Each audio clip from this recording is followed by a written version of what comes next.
Welcome back to Break at the Apex, the best podcast on the block, and also a podcast with two very depressed Ferrari fans and probably a very happy Red Bull and McLaren fan. Christian Horner Jr. is back with us, as well as the man, the myth, the legend, BT.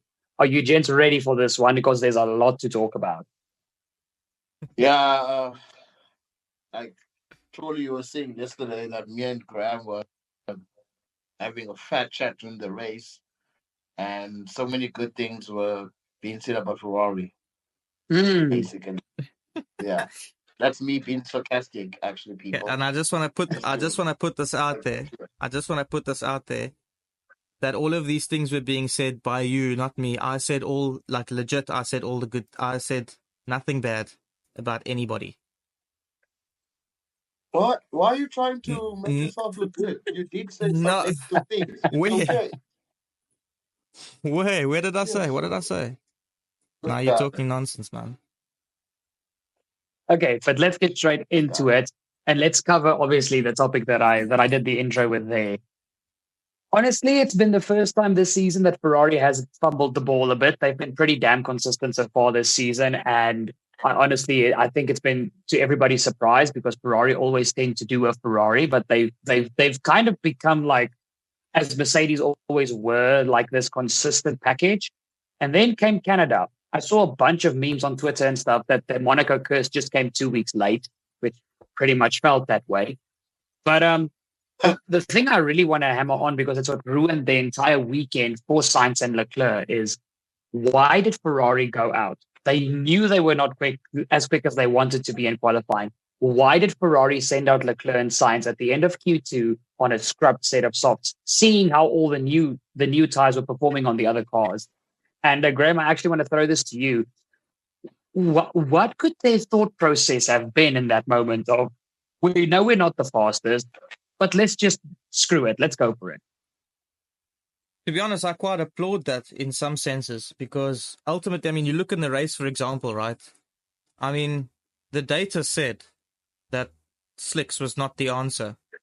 But they just like, okay, dude, I mean, Leclerc, let's just put on hards for you and see what happens.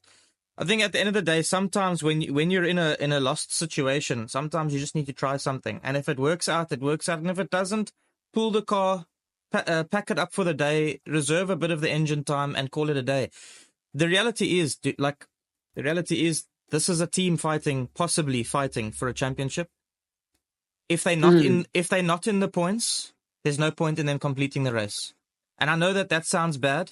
I know a lot of people won't like hearing that. But ultimately, why spend time running your engine if you're not going to make it to the points? Because then you're just wasting your engine. So quite honestly, I thought it was very well done. I know a lot of people have had a lot to say about Ferrari, and quite frankly, I get it. But I think they did struggle. That was no secret. They struggled. And when a team is struggling, that is potentially a team that could be fighting for a championship, take all the risks that you can. And if it doesn't work out, pack it up for the weekend and call it a day. Because ultimately, there's no point in spending your... I mean, it's not like... Let's be honest, out of all the cars at the top, Ferrari is one of the least reliable ones. So... That's true. You don't want to use up too much of your engine time and stuff for a race where you're not going to get anything. There's not much they can learn at Canada. Canada's very much a different track to so many of the other tracks. It's not like they're going to get much data out of that. So take the risk. If it doesn't work, can it off, move on to the next week and call it a day. That's just my opinion. I'll give it to BT to see what he says. Yeah, your 2 cents, BT? Yeah, dude. I mean, I think I just started from the first practice. They didn't look quite right. Second practice, they didn't look quite right, to be honest.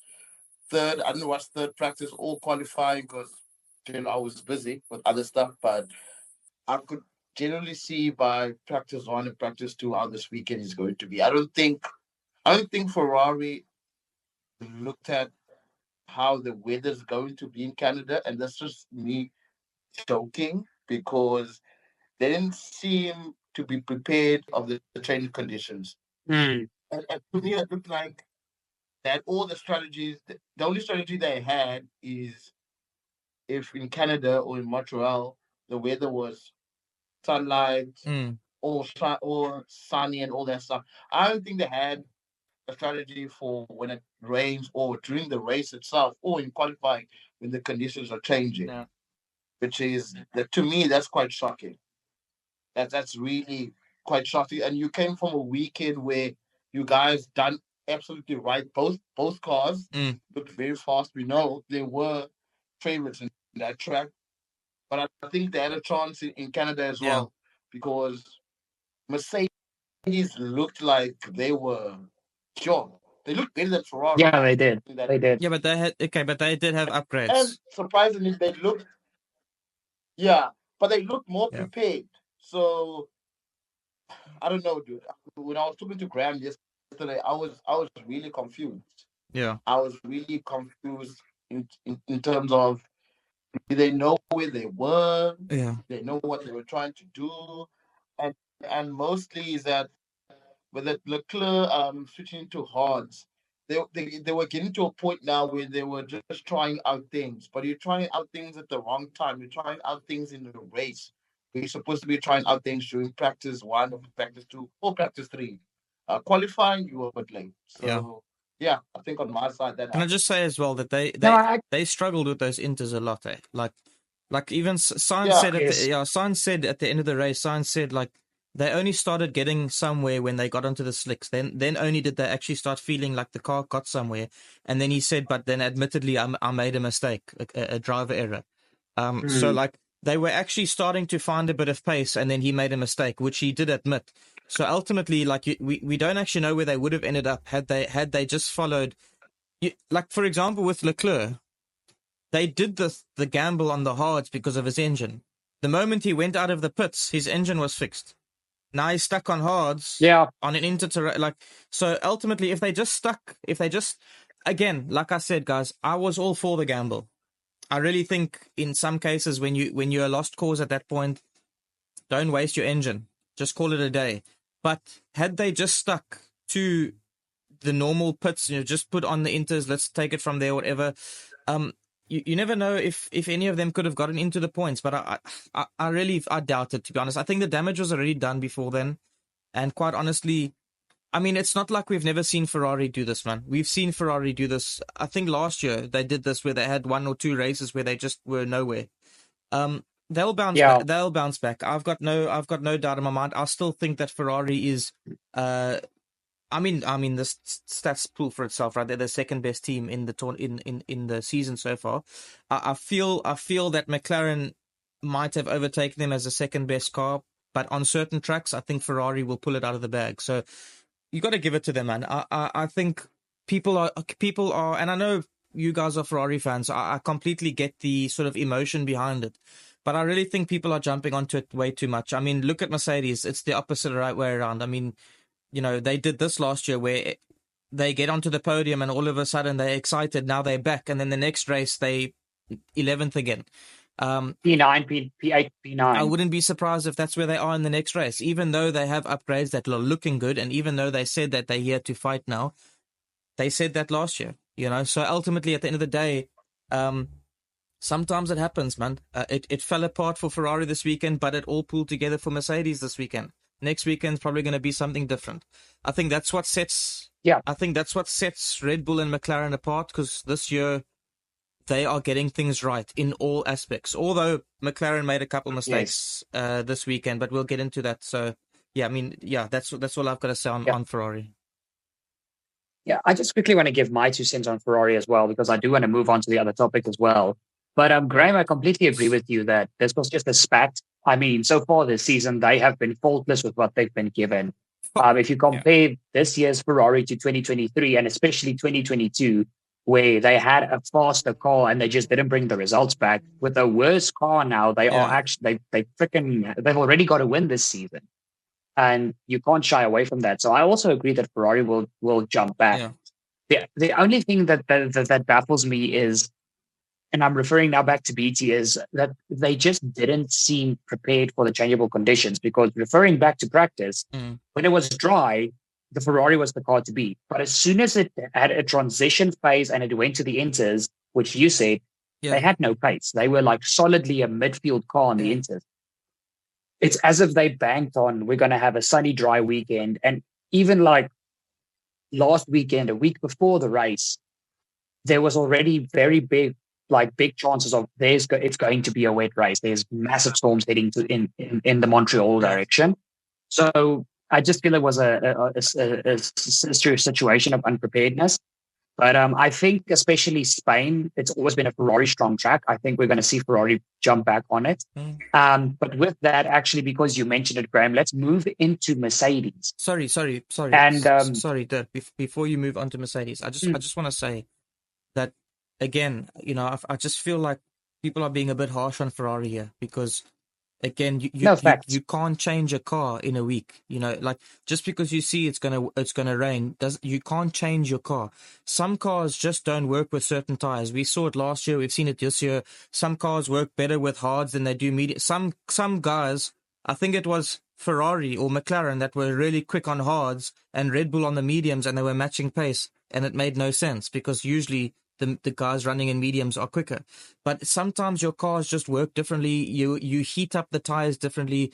And I think Ferrari are able to heat up the slicks a bit easier than what they are able to get much out of the Inters. Oh, yes. I don't think that is that they were unprepared. I just think that's maybe the characteristic of the car. And the reality is that means that anytime we have a wet race, maybe it means not so great for Ferrari, but I mean, come on, it's not like we have a wet race all that often. So ultimately, again, I feel like, people must just calm down a little bit. Ferrari will be back, and it's just one of those things, man. They can't do much in a week in terms of changing their car. Oh, we know there's rain coming. We're going to have to change the whole car. As much as they can change is the setup, and I don't think that will change how the car actually reacts. In my opinion, look at me defending Ferrari, and I got two Ferrari fans being all negative here. Anyways, let's move on. Thank you, Graham. You're finally starting to see the red grass like Hamilton. But let's move on with me referring to Lewis.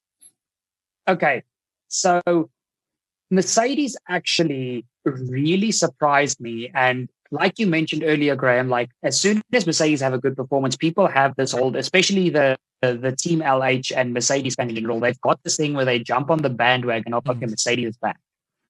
But for the first time since they've gone down in 2022, it actually feels legitimate now, because whether it was transitioning conditions, wet conditions, or dry conditions, the Mercedes was quick this weekend. And actually, they mentioned it on commentary during the race, where they were actually talking about just when the second bit of rain should have started after the safety car. The commentators actually said in the dry, the McLaren and the Ferrari, they were the cars to beat on the mediums. The Red Bull was the car to beat on the hards, and the Merc was the car to beat in general, because they were just good on all the tires. Yeah. And there's two questions that I'm going to pose to you guys, and BT, I'm going to go to you first. Do you think if Russell had a cleaner Grand Prix, he could have won? And secondly, how do you feel about Mercedes's upshift in performance, and do you think it's going to last as long as it? Do you think they're back? Do you think actually they can fight now? First answer, no. I don't think so. McLaren is still faster than him. And McLaren actually were able to give Max a run for his money. Yeah. And I did say this yesterday, is that my driver of the day yesterday was Max, because the amount of pressure that Max was in yesterday was unbelievable. Yes. And he still managed to actually win that race. And at the same time, he was complaining about the setup of the car at times. So, no, I don't think Mercedes were going to beat Verstappen in that particular race. They're not there yet in terms of performance. Yes, the upgrades are working, but in terms of pure speed, I don't think they're up close to McLaren at the moment. We will need to see them in another race, that is the Spanish Grand Prix, which is last year. They did do well. So that's going to be quite interesting to see how that's going to turn out. No, I don't think they are back. It's just that it's one of those weekends where conditions were just on their favor. That's all. Yeah. Graham, same two questions to you. And before you go, Graham, and if you look at it, I think Mercedes were prepared. Yes, they were. Mercedes looked like they knew what they were doing. Yes. To me, they looked like everything was just seamless. No one in the team or Russell was not chirpy. Hamilton was not chirpy. Everything was smooth sailing, basically. Yeah. I understand why Russell was upset after he got a podium, but we know Russell is a drama queen, so we don't pay attention to that. But yeah, they done well. I mean, they should be happy. But no, let's not hype it up. Let's not say now Russell was going to win that race. Yeah. I don't think so. To be honest with you, they got a good result for that weekend for very first time in a while, so they can build on from that. But the only Achilles heel for them now is that them talking a lot and saying, "Oh, we're back" and all that. We understand that you can be confident, but don't be too confident because you're not where McLaren is, you're not where Ferrari is, you're not where Red Bull are. You must be happy that you're faster than Aston Martin. Yeah, but that's That was very the true. embarrassment too. Yeah, so it's a but no. that's also where this is also what happened to them, previously, where they would do well and then they think, oh, we found something, and then they'd go like, oh, cool, we're back, and then the next weekend they just fail again. It's almost like they just really don't understand the car, but then sometimes they'll change something and it'll work for a specific track, but then they get to the next track and it doesn't work.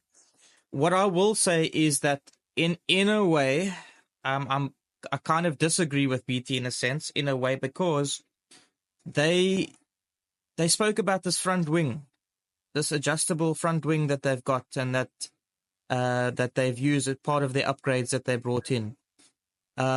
And that front wing is apparently one of the major reasons as to why they found some pace all of a sudden, which makes sense because the front wing obviously adds to your downforce. It's what pushes the car down.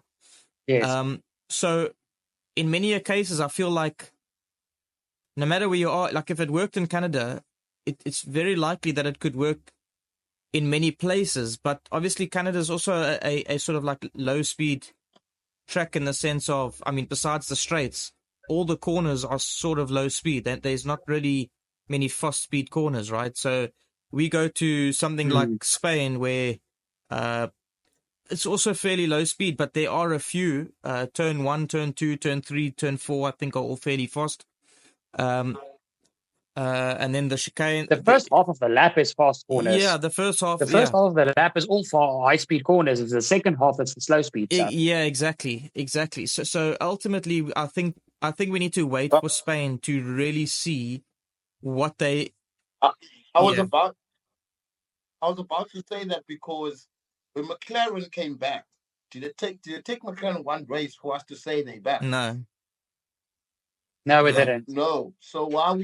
Yeah, I agree. 100%. But what I will say though is, I think personally, to answer your questions, Dirk, one, do I think Mercedes are back? I think we should wait until the next race. But do I think Russell could have won without the mistakes?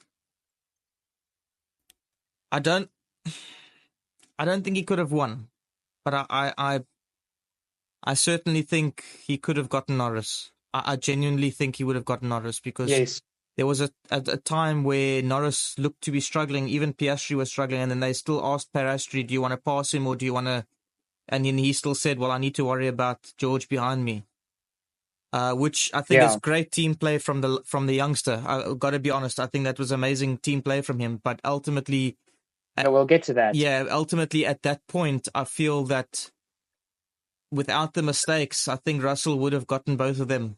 He was flying at that point of the race. Yes. But then again, Norris also found some late pace, like he did in the first stint. He did at the end. He also got away a little bit. But then that also could have been because of the mistakes that also forced Oscar to lose a bit of time. So, I don't know. Yes. It's difficult to say. I don't think Russell would have won. I certainly think he would have at least come second. But I will straight up say those mistakes are the reason why he'll never be a world champion. He buckles under pressure. He just does. And he's shown it time and time again. This is not the first time. It's happened time and time again. The moment he's under pressure, he just buckles. And it's it's honestly, it's actually sad because, you look at Ferrari leaving and the most spoken about thing at the moment is Antonelli joining. That kid is going to be mentored by George Russell. I mean, guys, like Antonelli he's another Piastri. He's just one of those kids that just have that natural ability. And if you're going to go into a team and be mentored by George Russell, I feel bad for the kid, and I feel bad for the future of the team. And I don't mean any disrespect to George Russell. It's just George Russell's mentor was Lewis. I mean, there's do you guys understand like the boundaries? There's a massive discrepancy. Yeah, it's just I feel that Mercedes are making the wrong move here with Antonelli. I don't see Russell as a team leader. I don't see him as a world championship a driver. I really think that Mercedes needed to get a level-headed Carlos Sainz or a Max or somebody just level-headed, somebody that doesn't just buckle under pressure all the time. I really think that they should have gone with somebody like that into the team. But okay, that nothing's been confirmed, so maybe that could still happen. Who knows? I mean, it seems like Carlos to Williams is like a massive thing now, so I don't even know. But ultimately, do I think George would have won? No. But do I think he would have at least beaten the McLarens? I do. I genuinely do. But yeah, the McLarens is another story this weekend, to be quite honest with you. Can we just acknowledge, by the way, that this race was absolutely insane? Like, I couldn't keep up. Oh no, this was an incredible race. I enjoyed every second of it. I mean, BT and I both said it. Like, we couldn't keep up. Like, we had no clue what was going on. At one point in the race, I literally just sat there staring at the screen, thinking, "Do I even need to care, or should I just watch for the fun of it?" Because I honestly, I just couldn't keep up with everything. I mean, but okay. Anyways, let's move on to you. Yes. The only thing that I want to mention is I'm one of the very few people that actually think Russell could have won this race. There were parts of the race where, besides when Norris got into the lead and ran away before the safety car, there were moments, especially in the transitioning periods of the track conditions, where Russell was the fastest. And again, Graham, I didn't. What I wrote down is not as hard hitting as yours, that he will never be a world champion. But what I basically wrote down is just Russell is going to have to find a way to stop buckling under pressure. And it's not just something in Formula One. It happened in his F2 days as well. And again, all due respect to George Russell, the only reason he really won his F2 championship was because Albon and Lando Norris had a lot of unreliability in that 2018 season. Yeah. But without that being said, Singapore last season, where Carlos and Lando were in front and Russell was the leading chasing Mercedes, buckling on the last lap. There's been other points in races where it seems when Russell gets into a last lap battle, whether it's for first or 20th, for some other reason, he comes out the losing driver because he makes a mistake. Now, again, this weekend had extremely tricky conditions, so it was a lot easier for the drivers to make a mistake. But besides Lewis getting stuck behind Alonso for like 25 laps, standard, Lewis had a faultless race. Lewis literally, I think if it wasn't for the fact that he was stuck behind Alonso, I think Lewis had a better shot to win this race than Russell. If that was not a factor, Lewis was flying at the end. Absolutely flying. And I was honestly, after that last safety car, after the Albon Sainz crash, literally all us guys were sitting in the living room. And I literally said, guys, don't count Hamilton out of this. Don't. If Lewis is going to see a gap, he's going to send it. And he was on the base tires. He was on the fresh mediums, where everybody in front of him was either on used mediums or hards. And the Mercedes was switching those tires on. And honestly, I think Russell could have won if the mistakes weren't there, but it would have been very hard for him to keep Max and Lando behind. Yeah. Can we? So yeah. Can we just give Lewis Hamilton some roses, some petals, and some Proteas all at once? Because that hold my beer moment was ridiculous. That Here, George, hold my beer, son. Let me show you how it's done. Like that Yeah. smoothness, like George struggling to get Piastri and Hamilton just like, here, son, let me show you how the champ does it. And Yes. the reality is, gents, like and I'm with BT on this one. Like I know I don't talk a lot about it because like I don't like getting into these conspiracies because people always talk about it with Max and Perez, but Perez. I struggle to believe that that's the case in the Red Bull team, just simply because Perez is able to pull things through sometimes. It's just sometimes he just doesn't, right? But it seems so evident. Like you can't. How does a 7-time world champion like Lewis just say in the press conference, like, I don't really see myself beating George at all this year? Like something is up. Look, no 7-time world champion just says that. Like nobody just gives. He knows something that we don't. Exactly. I really think something is up there, and I think that they are either testing something on one of the cars, or they are turning up the one's car and not the others for whatever reason. I don't know what it would be, reliability testing, whatever. I don't know. But the way George passed Lewis on that back straight was ridiculous. After Lewis got Piastri, and then George came flying through, it was pretty ridiculous. So Lewis let him go. But yeah, It looked like Lewis just let him go. yeah. So it's just yeah, it's kind of like one of those things where I mean, as BT said in the past, like it was going to happen this year, and I agree with it, but it kind of sucks because you kind of want to see Lewis just give that one last hoo-ha for Mercedes and just see it like really go for it. But ultimately, man, it happens. Fair enough. Yeah, I actually want to head into Red Bull, but I just want to end off this topic with one thing.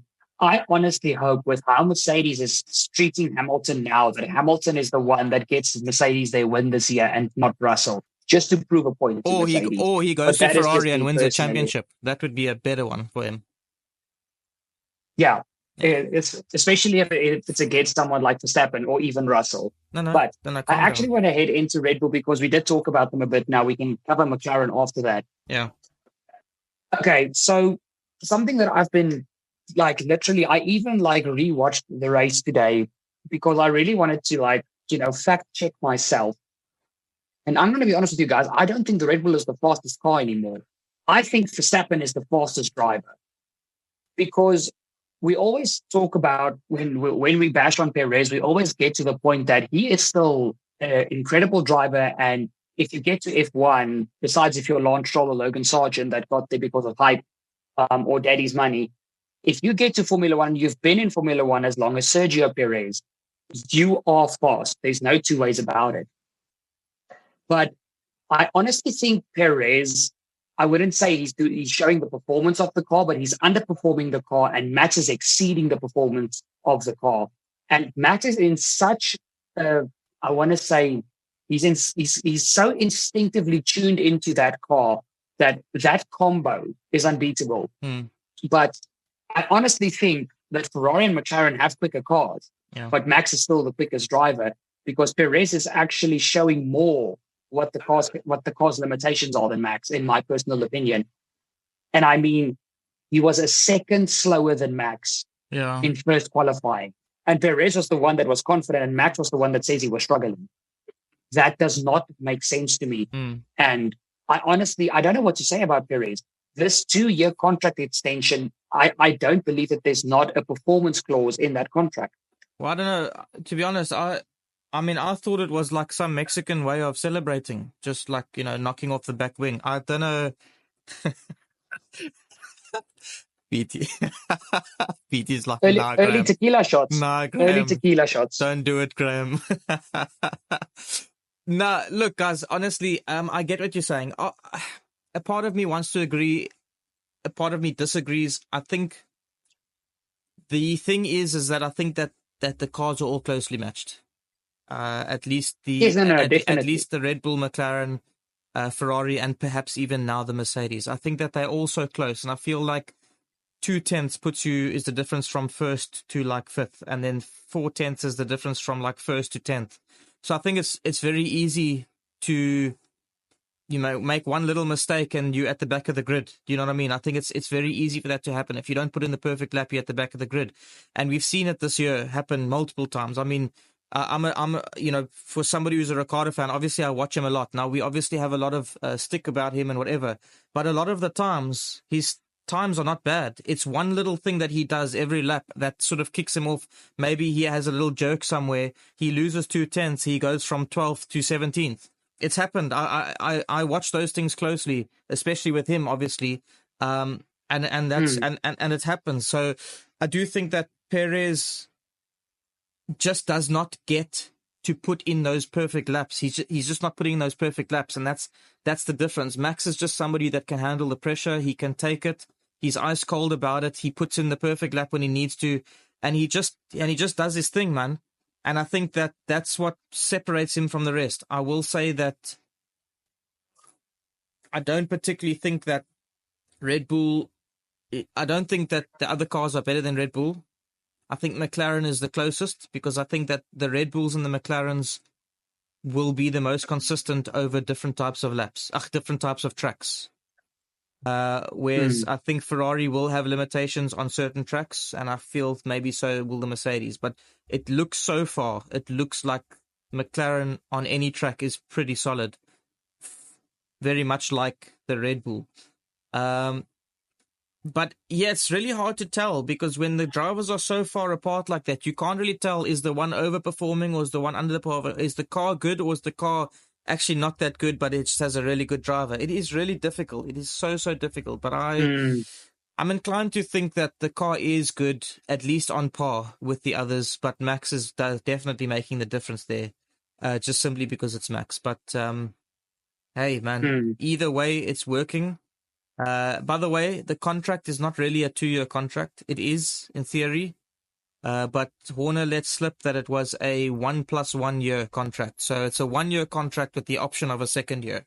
So I guess the performance clause is in that 1 year, in the sense of, we'll give you 1 year, and if you do well, we'll give you the +1. But if you don't do well, you're out, kind of thing. So, but to me, dude, like looking at yesterday, even 1 year is too much, man. Like, he's going to cost them a championship, honestly. If McLaren, I mean, look at McLaren. Yes, he is. I know, like, even Ferrari is doing okay, but now we're starting to see Sainz is actually slipping back a little bit. I've noticed in the last couple of races, he isn't exactly where Leclerc is, like he was at the start of the year, right? But if you look at Piastri and Norris, they're right there, man. So if Piastri and Norris are staying close to each other and they're picking up those podiums, fourth places, McLaren's going to give Red Bull a hard time if Perez is not going to be in the points, man. Honestly. You mentioning that's a good point, because even though Max won, McLaren still outscored Red Bull in the constructors this weekend. Exactly. So they gained on them. Exactly. And if that keeps happening, I mean, it's not even halfway through the season. So if that keeps happening, McLaren is in the fight, like they proper in the fight. So yeah, man, I don't know. I just think that it doesn't matter how good Max is, doesn't matter how good or bad the car is. Ultimately, there's only one driver doing a good job. That is the facts, unfortunately. Regardless, Max is carrying the team. Yeah, exactly. Yeah. BT, your opinion on the whole Perez situation. Yeah, no, I agree that it should be a 1 year. Then he should just leave, to be honest with you. Me and Graham did touch base on him being demoted to VCOB. We were nibbling on that angle as well. But it was a kind of a joker thing, because I said that maybe they should put Ricardo in that car and see what he can do there, just to make everyone happy. But maybe Jacques will be happier. I think so. But in terms of the car being not the fastest anymore, I'm going to say the teams have caught up. And this will happen because it is the second last year before everything changes. Yeah. So all the field, also the top two, besides Red. So races are actually getting a bit interesting now, and very circuit orientated, as Graham said. So McLaren is the team that's going to give Verstappen or Red Bull the most problems in each circuit, then Ferrari will give problems in certain circuits like Yeah. Singapore, um, Hungary as well. Hungary, Ferrari does very well in Hungary. They have a history of that. So certain circuits. So I wouldn't say that car's not fast. It's just that it's quite hard for them now to upgrading that car. As we spoke about that we they don't want to mess it up, or they are at the ceiling now Yeah. where they can't do anything anymore. To understand, and that's the result of the other teams catching up because other teams are able to still do upgrades and change certain Mm. things. I mean, we just saw Mercedes now in the first past race. Means they still have room to upgrade that car. Aston Martin still Mm. has room to upgrade their car as well. Yeah. But Red Bull, it looks like they're just stuck in one place. There's nothing they can do anymore. And now Yeah. That's where Max's job comes in, where he needs to overperform that car or perform using what he has. So it's something that Alonso has done for many Mm. years, and Max is doing it at the moment. To be Yeah. honest with you, and if Max, I'm not saying Max won't win this championship, but if Max does win this championship, it'll be awesome. I mean, this is probably the most closest the other teams are to Max.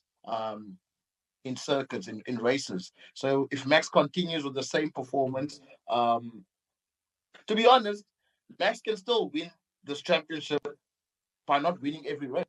Yeah. Yeah. Of It's course. possible. Yes, absolutely. Yeah, he just needs to be in the top three or top four. One, two DNFs for Max, then maybe we Yeah. can start talking about oh, maybe Norris jumps on, maybe Leclerc jumps on. We don't know. Yeah. So at the moment, I'm just gonna say the teams have caught up and the car is still performing, but it's slowly. To me, it seems like the car is slowly breaking down. Hence, on my podium predictions, or what I predicted for Canada is that Maxwell DNF because I chose Leclerc was gonna win the race. So I'm kind of sensing that at some point something like that's gonna happen You jinxed because it. You Max jinxed is it. driving the You yeah jinxed it for Ferrari. yeah Yeah, because you Max is brought the driving curse the to Canada, brakes. BT.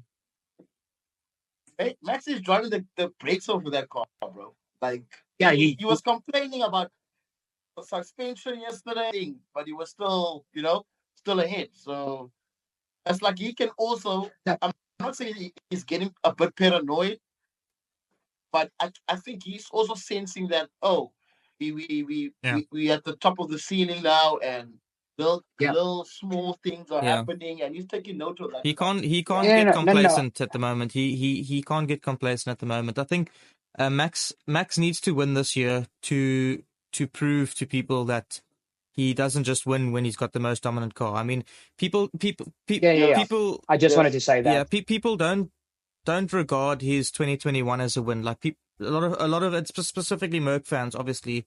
That wasn't a win to them, like, so regardless of the fact that he deserved it, whether it was the right way to have won it or not, he still deserved it considering how he drove throughout the year, right?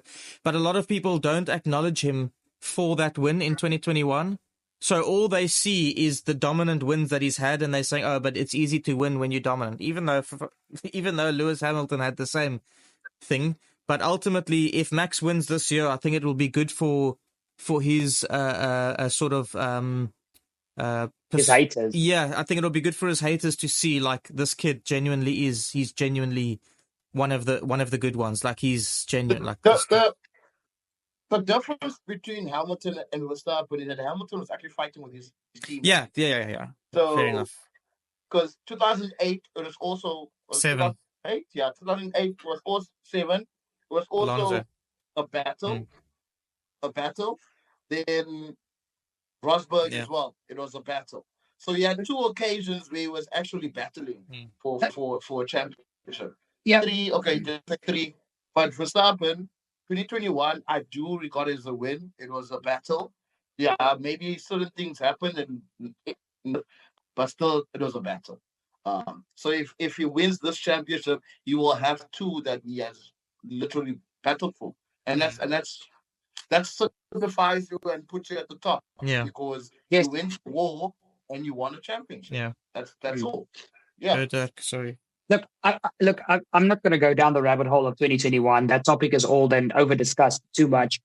Look, I'm not a big Mercedes fan by any stretch of the imagination. I do agree with the fact that the race was handled wrong at the end. And if you look at that race specific, Hamilton was a lot faster than Max, and Lewis should have won. But still, again, because of one race can't take away from the fact that Max won that season because he battled Lewis from the first round. And Yes. that's the fact. Max came out on top, and it wasn't Max's choice. That was terrible FIA work. But then again, I'm not going to go down this rabbit hole. Point being is, I'm in the camp of that doesn't always feel that Max deserved to win due to how it ended. But still, a championship is a championship, no matter how you look at it. And then just one thing that I want to clarify to the viewers before we move on to McLaren. What I mean by when I say I don't think the Red Bull is the fastest car anymore, don't get me wrong. I don't think the car is all of a sudden the fourth quickest car. I don't think Ferrari, McLaren, and Mercedes are now faster than them. I think it's very track dependent, but I think Max is performing so incredibly well in that car, and he gels so well with that car that even if it isn't the fastest, he will still make it the fastest. That's just how in the aura that he's got right now. Yeah. And I personally think if you take it over the long stretch, I honestly think the McLaren and the Ferrari in exactly the same, not this weekend, but if all the cars were in the exact same conditions, I think overall the Ferrari and the McLaren would be a faster car, but Max is still the fastest driver. He is the driver to beat. Yeah. And Graham, to reiterate what you said, to shut up all the Max haters, if Max wins this season, like we said in the previous podcast, if he wins the drivers, but say Red Bull lose the constructors because Perez is not performing, it's really going to give all the Max haters, it's going to give them nothing to talk about anymore. Yeah. And that's going to be a good thing, because I also don't like it when these toxic fans hate on drivers, because let's be honest, they're also just doing their jobs. Not really it's their necessary. living. It's not really But necessary. but let's jump into McLaren. And again, like you said, Graham, Piastri he's still figuring out the whole tire thing. He's still struggling with those last 15 laps of tire wear. But besides that, Piastri and Norris have been, thanks to Ferrari's complete bugger up this weekend, they have been the most consistent pairing together this whole season. And honestly, with everything going on, and I still think we're going to have an amazing season towards the end, when it comes to constructors and a team that looks the most formidable now to go up against Red Bull, I'm honestly worried about McLaren, but in a good way, because those two young drivers, and with how healthy the team is morale-wise, the only way for them is up, if you ask me. And I honestly can't wait to see what Norris and Piastri does. And what you mentioned earlier in the podcast, the fact that Piastri had what's the word I'm looking for? That he had the head on top of him to say, you know what, I'm going to stick behind Lando because I need to worry about Russell. I don't think, because a lot of people were freaking putting on their tinfoil hats and saying, no, McLaren probably told Piastri to stay behind. And Zach Brown clarified after the race that there were no team orders. If Piastri wanted the chance, he could have gone for Norris. But I think Piastri understood that there's a bigger picture this year, and he's still got work to do. He's not on Lando's level yet. Let me play the team game. And I honestly want to give Piastri his flowers, because I think the fact that he was Norris's rear gunner is what gave Norris the podium this weekend. Yeah, 100%. I 100% agree with you. I think that Piastri, for such a young kid, is extremely mature, and he's very he's got that ice cold factor. He's just calm all the time, and I think that's one of the things that we've spoken about, and why we believe that he's got such a good future, is because it's often those drivers that are just calm and collected that seem to make it far, because they can handle those big pressure moments. And the thing is with Oscar, it's not that he buckled to George or Lewis. He just simply didn't have he just simply wasn't fast enough. It's not that he buckled. He Yes. stuck it in quite well when George, whatever that was, tried to listen, lawfully. I don't think George deserved a penalty for that, but he definitely deserves to be called a knobhead or something. I don't know how he thought the two of them were going to fit in there and come out of it. Yeah, I don't get that. So, but I'm just going to say that he just simply wasn't. It's not he buckled. He stuck it in there. He went for it. He didn't. If George was going to knock him, George was going to knock him. So he showed the grit because he stuck it in there. He stuck it in there. He didn't buckle. He just simply wasn't quick enough. He was brave. Yeah, he just simply wasn't quick enough when he did get past. But ultimately, he was on Norris's tail for that last stint for quite some time, and I do feel that he could have probably passed Norris maybe if he wanted to, but I also think that maybe there's that sense of him saying, okay, but let's play the long game here. If the two of us crash, it's then that's points gone. As we currently sit, we're taking how much out of Ferrari? I mean, they were going to take 33 points out of Ferrari at one stage if they stayed second and third. Yeah. So ultimately, again, I feel like he's a very mature, for a youngster, he's very mature and he thinks about those things. And I think that that's what his mindset was, is that let's not fight with Lando because ultimately we want to both bring it home safely, And yeah, he got a little bit swallowed up by the Mercs. But it goes like that sometimes. The thing is, I didn't really understand, and this is where sometimes I question McLaren. I didn't really understand the question, why did they ask him? Because at what point were they supposed to swap? I mean, George and Lewis were literally behind him. At what point was Lando and Piastri going to swap without losing time? Yeah. So I don't really understand why he was asked that in the first place, because I just don't really understand how they were going to swap anyways.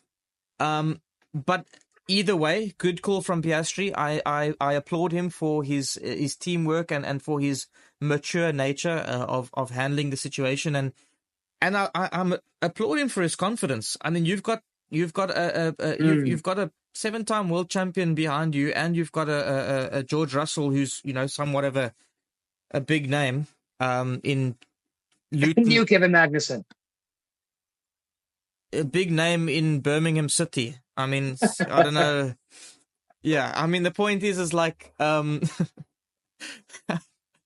point is that he's got a lot of pressure behind him, and he's got every reason to buckle. He's got every reason to feel scared. He's got every reason to not have that confidence, but he had the confidence, said, you know what, I need to worry about these guys behind me. Don't worry about Lando. Let him do his thing, kind of thing.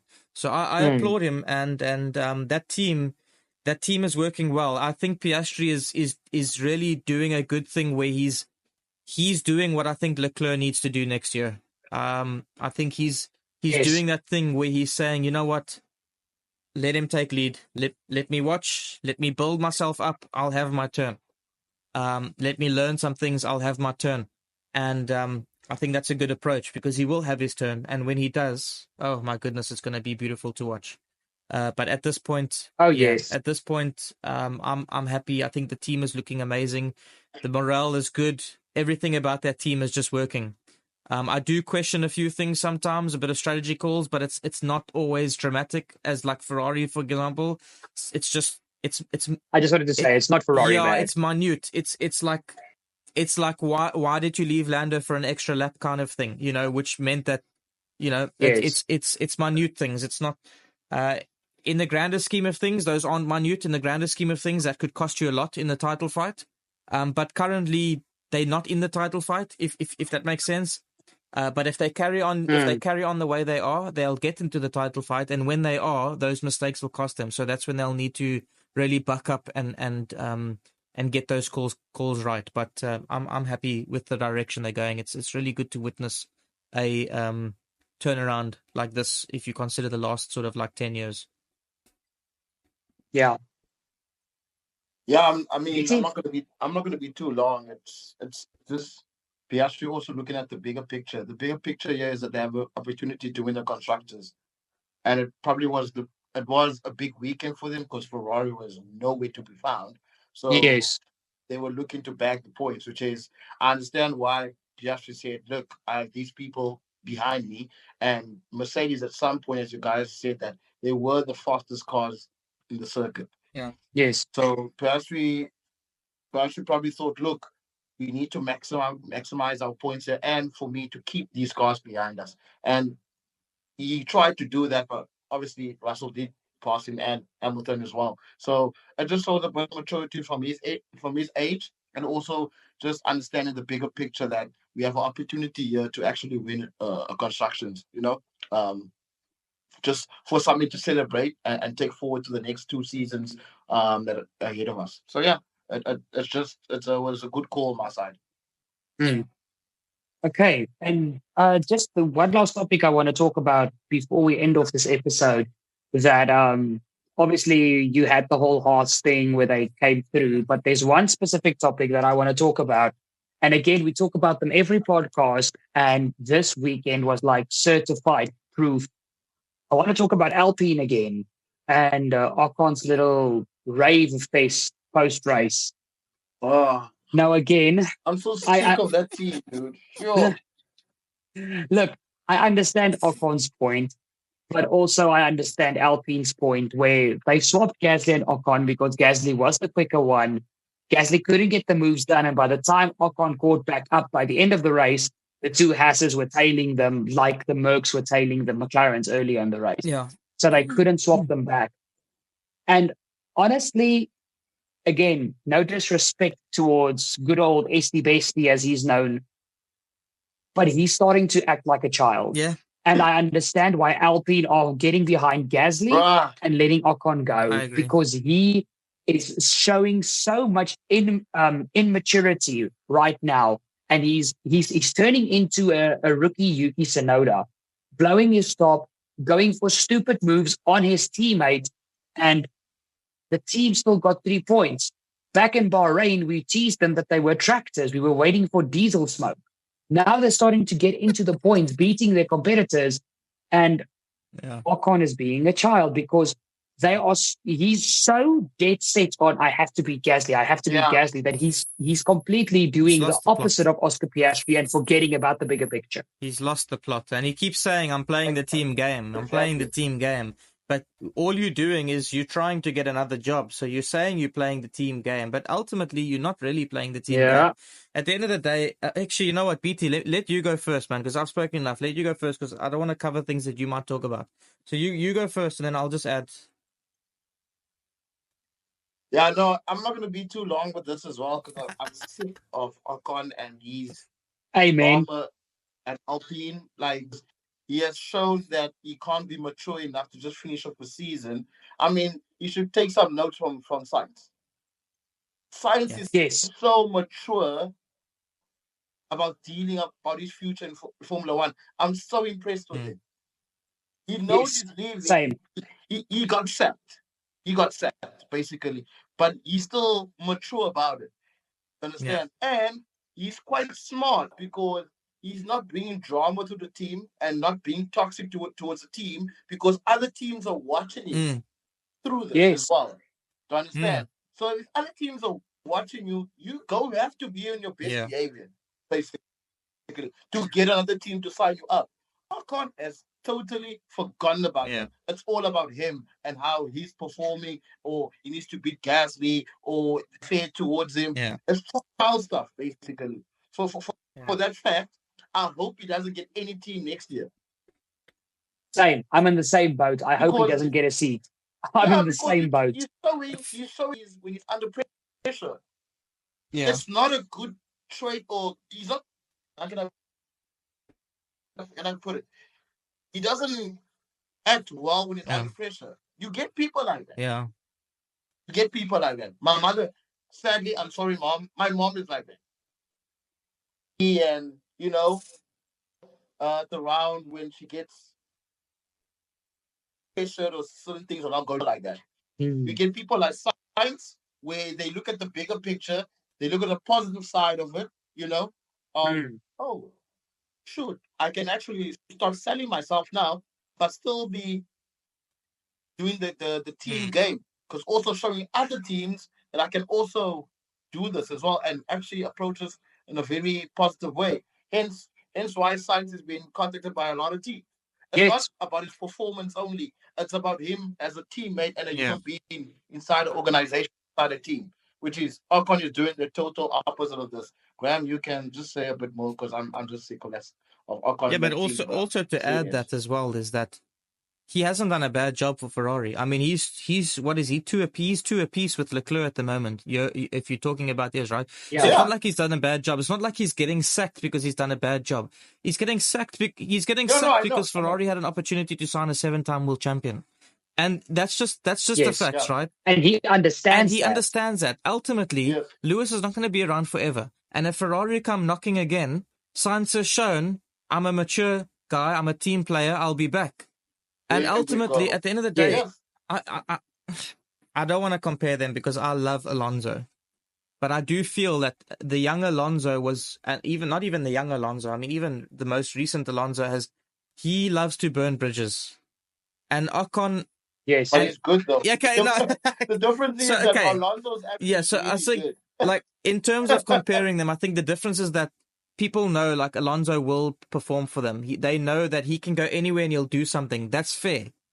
But Yes. in terms of his personality towards certain factors, like in terms of his persona, if he's not happy, he makes it known, and then there's a falling out, and then it gets sour, and then he burns a bridge, and then he moves on. Right? Ocon does that. He has fought with every Daniel Ricciardo is the only teammate that he's ever had that he never actually had any beef with. Have you noticed that? You can go look at his career. Yeah. Daniel Ricciardo is the only person that he raced with that he didn't have beef with. And you know why he didn't have beef with? And yes, Because I am going to do this. I know. And guys, I know Daniel is not Daniel anymore. But I am going to do this right now. The reason why he had no beef with Ocon is because Ocon couldn't touch him. Because he flew in that Renault, yes. and Ocon couldn't get close to him. He had to Yes. accept that he was the second driver in that team. Yes. So ultimately, Yes. at the end of the day, Yes. it's come down to that point of Ocon cannot handle losing when he thinks he's got an opportunity to win. He cannot handle losing Yes. when he feels that he's better. But he's not always better, and that's the problem. He is good, but he's not always Yes. better. He's good enough to beat Gasly sometimes, but he's not better than Gasly overall.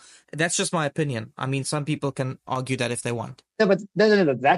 That's fact. Sorry. Yeah. I'm in that camp of people always. Gasly for me is the most underrated driver on that grid. Gasly is freaking phenomenal. And he's always got a good vibe around him, and he always does the best that he feels for the team. Mm. Gasly has had his moments where he's been a bit immature, I would say, but in his younger years, and he has made some silly mistakes sometimes. And I think in the sport that they are, it is very hard not to get emotional in certain circumstances. But Ocon has got an Alonso mixed with Yuki Tsunoda temperament when things don't go his way. And he's, like BT said, Alonso has got 2 world championships and a ton of race wins to prove that he is valued towards a team.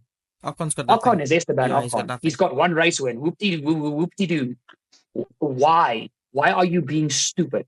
Yeah, no, he's a bit of a crybaby, and honestly, this thing is turning sour now, and I think he is showing now that, in an interview, sometimes in the interviews, then sometimes they ask you, if this happened, how would you react to the situation? Like, I don't know if you ever get those questions, but I know BT would have gotten those questions before because they love to ask that stuff at DOS. No, I have but as well. It's like when they ask you stuff like, if we gave you negative feedback, how would you react to that, whatever? Like, Ocon is actually proving that he can't react, he can't get negative, like, you can't give him constructive feedback because he's too stubborn to believe that he would be in the wrong in any situation. He's too stubborn to believe that that I can't be bad. There's nothing that I need to learn. Basically, that's what he's teaching. And the reality is, teams look at that and they be like, well, if he's not willing to learn things, how can he work with us? Because ultimately, every driver, even Max and Lewis, still learn things today. I mean, even Alonso still learns things today. that's just the reality. You've got to keep learning because things change. So ultimately, at the end of the day, Ocon is burning bridges, and I don't think he's just burning bridges with one team. He's burning bridges with Formula One. I think that there's not a lot of teams that are going to look at him and go, "Oh well, we'll take him." I mean, it's just, to be honest, I don't even know where he'd go. To be honest, I don't think he'd be in F1. I'd be happy if he's not. He's literally the only driver on the grid that I do actually dislike. I don't dislike any other driver but him. So if he was gone, I'd actually be really happy because then I'd like everybody on the grid. You know what I mean? Like, Yeah. So, ladies and gentlemen, to our now 6 viewers, there you have it. Esteban Ocon confirmed next year for the World Endurance Championship, driving for some sort of hypercar team. There you have coming it. 11th probably. But no, it's not that bad. Sorry. Luckily for him, there's 40 cars on the grid.